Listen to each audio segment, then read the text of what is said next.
রাজধানী সহ সারা দেশে একের পর এক ঘটছে ধর্ষণের মতো ঘটনা। অবশ শিশু, বিশ্ববিদ্যালয়ের ছাত্রী, এমনকি পিতার হাত থেকে রেহাই পাচ্ছে না ধর্ষণের মতো ঘটনা হতে তার কন্যা সন্তান।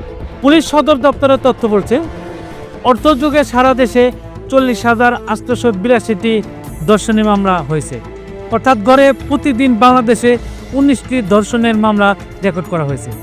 একটি বেসরকারি মানবাধিকার সংস্থা তথ্য বলছে, বেশি ধর্ষণের শিকার হচ্ছে শিশু ও কিশোরীরা। বিশ্লেষকরা বলছেন, বছর পর বছর দর্শকরা যেন প্রতিরোধহীন।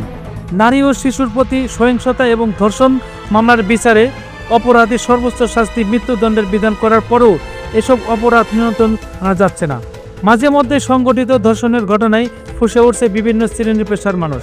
সোচ্চার হয়ে মিডিয়া, কিছুদিন পর সবকিছু আবার স্বাভাবিক হয়ে যায়। আবার অনেক ধর্ষণের ঘটনায় কোনো কুলকিনারা পায় না আইন শৃঙ্খলা রক্ষাকারী বাহিনী, অধরায় থেকে যায় আসামিরা। ফের চাঞ্চল্যকর কোনো ধর্ষণের ঘটনা ঘটলে সোচ্চার হয় ছাত্র জনতা, আইন শৃঙ্খলা বাহিনী। সর্বশেষ মাগুরার শিশু আসিয়াকে ধর্ষণ করে হত্যার ঘটনায় দেশব্যাপী তোলপাড় শুরু হয়। পুলিশ সদর দপ্তরের তথ্য জানা যায়, সারা দেশে 2019 সালে 6,717টি, 2020 সালে 7,501টি, 2021 সালে 7,518টি, 2022 সালে 7,289টি, 2023 সালে 6,291টি এবং 2024 সালে 5,566টি ধর্ষণের মামলা রেকর্ড হয়েছে। ঢাকা মহানগর পুলিশ ডিএমপি সূত্রে জানা যায়, 6 বছরে ডিএমপির বিভিন্ন থানায় 3,062টি ধর্ষণের মামলা হয়েছে।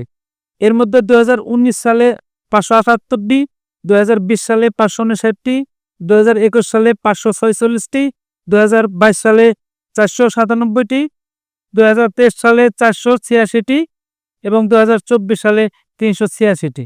মানবাধিকার সংগঠন আইন ও সালিশ কেন্দ্রের আশক তথ্য অনুযায়ী 2019 থেকে 2024 সাল পর্যন্ত 6,227টি ধর্ষণের ঘটনা সারা দেশে বিভিন্ন গণমাধ্যমে প্রকাশিত পেয়েছে।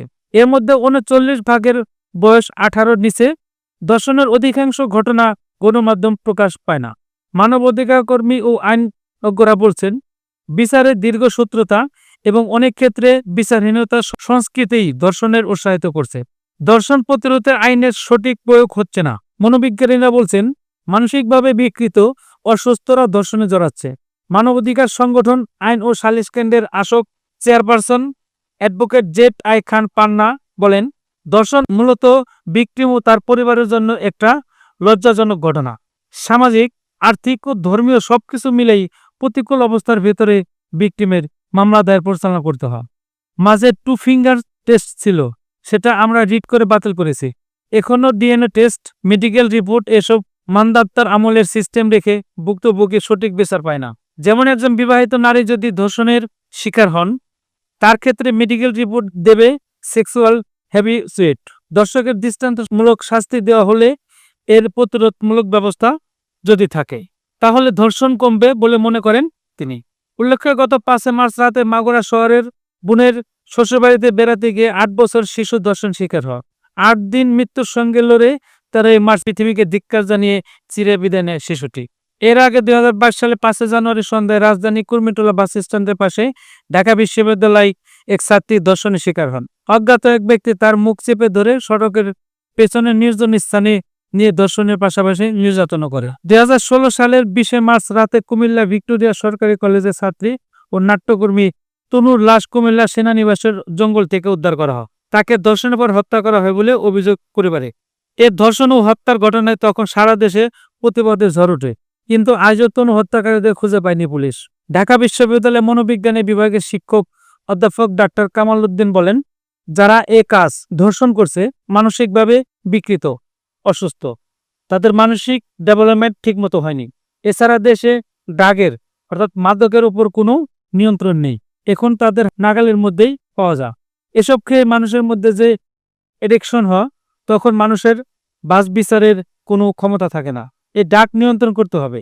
অধ্যাপক ডাক্তার কামাল উদ্দিন বলেন, শুধু আইন দিয়ে নয়, সচেতনামূলকভাবে প্রোগ্রাম করতে হবে। স্কুল কলেজে সচেতনতা তৈরি করতে হবে, পারিবারিকভাবে সচেতনতা তৈরি করতে হবে। সর্বোপরি যে ব্যক্তি এ কাজ করছে তার সর্বোচ্চ শাস্তি যেন পরিবারের সামনে দেওয়া হয়। তাহলে দেশের মানুষ বুঝবে, আকাম করলে শাস্তি হবেই। বাংলাদেশ হিউম্যান রাইটস ফাউন্ডেশনের চেয়ারম্যান অ্যাডভোকেট এলিনা খান বলেন, ধর্ষণ প্রতিরোধযোগ্য যদি প্রতিরোধের জন্য আইন প্রয়োগ করা হয়। একসময় অ্যাসিড সন্ত্রাস মারাত্মক আকার ধারণ করেছিল। সেই অ্যাসিড সন্ত্রাস এখন নেই। তার একটাই কারণ, আইনকে সঠিকভাবে প্রয়োগ করা হচ্ছে। আমাদের দেশের সমস্যা হচ্ছে আইন প্রচুর, কিন্তু এর থেকে বড় কথা আইন প্রয়োগ করতে হবে।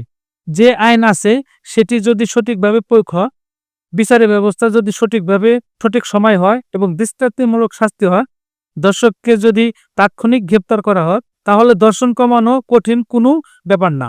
যেটা দরকার সেটা হচ্ছে প্রশাসনের সদিচ্ছা, বিচারের সদিচ্ছা, বিচার কার্যের সঙ্গে যারা সংশ্লিষ্ট তাদের সদিচ্ছা। এছাড়া যে এলাকায় ধর্ষণ হবে সেই এলাকার ইউনো কাউন্সিলরদের অ্যাকাউন্টেবল করতে হবে, তাহলে ধর্ষণ কমে যাবে।